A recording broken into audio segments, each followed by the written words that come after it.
এখন যিনি ক্ষমতা দখল করেন মেটিকুলাস ডিজাইনের মাধ্যমে, সে ডক্টর মোহাম্মদ ইউনূস, গরিব মানুষকে ঋণ দিয়ে তাদের রক্ত চুষে সুদ খেয়ে পয়সা বানিয়ে তারপর আন্তর্জাতিকভাবে সে দাসত্ব করে বাংলাদেশটাকে ধ্বংস করে দিচ্ছে। লাখো শহীদের রক্তের বিনিময়ে অর্জিত এই স্বাধীনতা আমরা বৃথা যেতে দেব না। তারা জাতির পিতা বঙ্গবন্ধু শেখ মুজিবকে হত্যা করেছে। একসাথে হারিয়েছে আমি, আমার মা, আমার 3 ভাই, ভ্রাতৃবধূ, আমার চাচা, আত্মীয় পরিবার পরিজন। আমি আজকে তাদের স্মরণ করি, শ্রদ্ধা জানাই। আপনারা কি চিন্তা করতে পারেন যে একই দিনে ওই 32 নম্বর বাড়ি আক্রমণ করেছে, আমার বাবাকে হত্যা করেছে, কামালকে হত্যা করেছে। সে তো মুক্তিযোদ্ধা ছিল। তারপর আমার মাকে বলছে আপনি চলেন, মা বলছে আমি 1 পাও নড়বো না। ওনাকে হত্যা করেছে, আমাকে গুলি করো। সাথে সাথে আমার মাকে গুলি করেছে। আমার মা তো সাহসের সাথে নিজের জীবন দিয়ে গেছেন। জামাল, সেও মুক্তিযোদ্ধা, তাকে হত্যা করেছে। ছোট্ট রাসেল, সেই রাসেলকে আমাদের একটা কাজের ছেলে ছিল রহমান, আমরা ছোট করে ডাকি রহমান, ও নিচে নিয়ে গেছিলো। সেখানে যখনই জানলো সে রাসেল, তাকে তুলে নিয়ে এসে ভাই, বাবা, মায়ের লাশ মারিয়ে তাকে সেখানে গুলি করলো। আমার একমাত্র চাচা আবু নাসের, উনি তো পঙ্গু ছিলেন, তিনিও মুক্তিযোদ্ধা ছিলেন, তাকে হত্যা করেছে।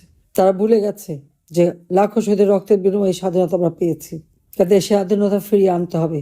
আমাদের মুক্তিযোদ্ধা, আওয়ামী লীগের নেতা কর্মী বা স্বাধীনতার পক্ষে যারা গ্রেপ্তার করে তাদের হাতে হাত করা পড়ায়, তাদের লোহার বেরি পড়ায়, কত বড় সাহস, কত বড় জঘন্য কাজ তারা করে যাচ্ছে। কারাগারে একের পর এক মানুষ খুন করে যাচ্ছে। আওয়ামী লীগের নেতা কর্মীকে নির্বিচারে হত্যা করেছে। 64টা আসনে আমি কথা বলেছি। প্রত্যেকটা ইউনিয়ন, ওয়ার্ড এবং জেলা উপজেলা আমাদের নেতাকর্মীর উপরে হামলা এবং প্রত্যেকটা জায়গায় মানুষ হত্যা করেছে, আওয়ামী লীগ নেতাকর্মী হত্যা করেছে। আবার বলে আওয়ামী লীগের নাম নাকি ধুয়ে মুছে ফেলবে। নিজেরাই খুন করো আর নিজেরাই অপর উপরে দোষ দাও, আর যারা খুন করে তারা দায় মুক্তি পায়। কাজে এই অবস্থা থেকে বাংলাদেশকে মুক্ত করতে হবে।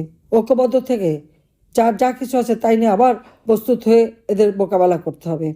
কারণ এরা সংখ্যায় কম, মুক্তিযুদ্ধের সপক্ষ শক্তি আমরা অনেক বেশি, এ কথাটা ভুললে চলবে না। আজকে প্রবাসীদের আমি ধন্যবাদ জানাই যে প্রবাসীরা সবসময় জনগণের পাশে আছে। কাজে এইভাবে প্রবাসীরা থাকবেন।